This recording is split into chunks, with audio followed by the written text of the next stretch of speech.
আসসালামু আলাইকুম তোমাদের সবাইকে। চট্টগ্রাম বিশ্ববিদ্যালয়ে ভর্তি পরীক্ষার রেজাল্ট প্রকাশিত হওয়ার পাশাপাশি কে কোন সাবজেক্ট পেয়েছো সেটা কিন্তু প্রকাশ হয়ে গেছে।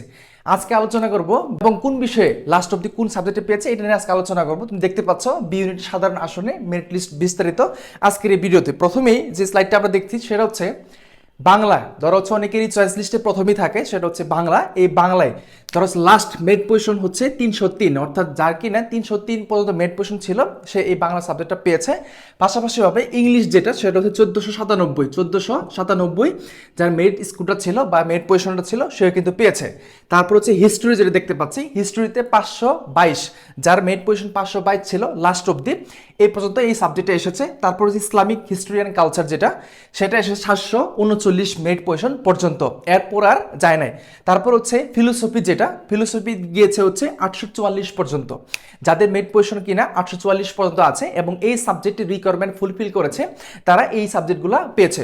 পরবর্তী স্লাইডে যদি আমরা দেখি সেটা হচ্ছে বাংলাদেশ স্টাডিজ। এই বি ইউনিটে অনেকগুলো সাবজেক্ট আছে, তার মধ্যে বাংলাদেশ স্টাডিজ যেটা সেটা হচ্ছে 871, এই প্রথম সাধারণ আসনে এই 871 মেরিট লিস্ট পর্যন্ত এই সাবজেক্টটা পেয়েছে।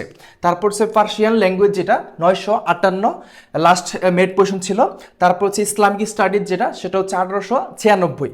তারপর হচ্ছে সংস্কৃতি যেটা সেটা হচ্ছে 1883 অ্যান্ড আইএমএল যেটা বলা হয় সেটা হচ্ছে 2726, অর্থাৎ যার মেরিট পজিশন 2726 ছিল এই পর্যন্ত সে কিন্তু এই সাবজেক্টটা পেয়েছে। তারপর হচ্ছে অ্যারাবিক যেটা, তারপর হচ্ছে 2880, এটা হচ্ছে 2880 পর্যন্ত মেরিট পজিশন যার ছিল সে কিন্তু এই সাবজেক্টটা পেয়েছে। তারপর হচ্ছে পালি যেটা সেটা হচ্ছে 13,666, যার মেরিট পজিশন ছিল সেও কিন্তু এটা পেয়েছে। অনেকেরই প্রশ্ন হতে পারে এত দূর থেকে সে কিভাবে সাবজেক্টটা পেয়েছে।